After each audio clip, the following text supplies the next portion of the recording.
నిజంగా అలాంటి బంగారు తెలంగాణ సాధించాలి అంటే కేంద్రంతో చాలా మంచి సంబంధాలు కావాలి. ఆయనకి ఎవరైనా ఒకటే, తిట్టడం ఆయన నైజం.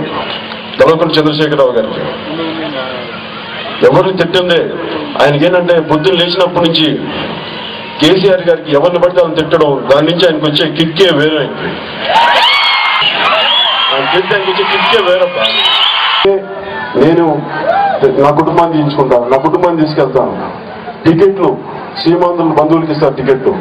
ఇది ఆయన చేసేది. ప్రతి ఎంపీ పార్లమెంట్ సీటుకి 30 కోట్లు కలెక్ట్ చేసిన ఆయన రేపొద్దున ఆ డబ్బులు ఎలా రాబట్టుకుంటారు?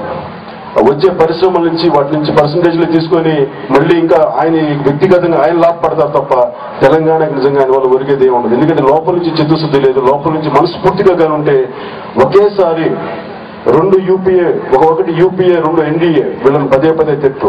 నిజంగా తెలంగాణకి మనస్ఫూర్తిగా నేను తెలంగాణ కట్టుబడి ఉన్నానన్న వ్యక్తి అయితే అంతమందితోటి అన్నిసార్లు అన్ని రకాలుగా తిట్టు. అది కరీంనగర్ పొన్నం ప్రభాకర్ గారు అనుకుండా. ఆయన మాట్లాడితే నన్ను బాగా తిట్టడం ఇష్టం. సరే బా నేను పడతాను, నువ్వు తిడతా ఉంటే. అది పొద్దున్న లేచినప్పటి నుంచి కేసీఆర్ గారు మిమ్మల్ని చవటలు సన్నాసులు దద్దమ్మలు అంటే మీరేం మాట్లాడరే? మీకు అంతమంది ఎంపీలు ఉన్నారు కదా. తెలంగాణ రాష్ట్ర ఎన్డీఏ అలయన్స్ కి నా మద్దతు తెలిపాను. అలా అని చెప్పి ఈ రోజున ఓట్లు వచ్చి అడిగి రేపొద్దున బాధ్యత లేకుండా మళ్ళీ కనిపించకుండా పోవడం, మళ్ళీ ఇంకోసారి వస్తాను.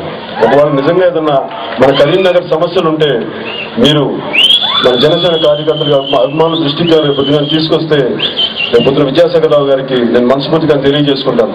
నాకు ఈ సమస్యలు ఉన్నాయి, హుస్నాబాద్లో ఈ సమస్యలు ఉన్నాయి, ఇవన్నీ నాకు ముఖం చాటేయడానికి కాదు.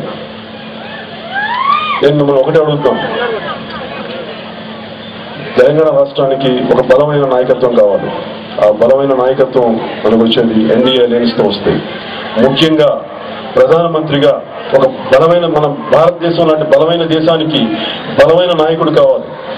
ఒకవైపు ఉగ్రవాదులు దాడి చేస్తూ ఉంటారు పార్లమెంట్ మీద, ఎవరికి ధైర్యం ఉండదు ఉగ్రవాదుల మీద మాట్లాడటానికి. కానీ బలమైన కనీసం ఖండించడానికి కూడా వాళ్ళకి ధైర్యం సరిపోదు. అలాంటి యూపీఏ కాంగ్రెస్ ప్రభుత్వం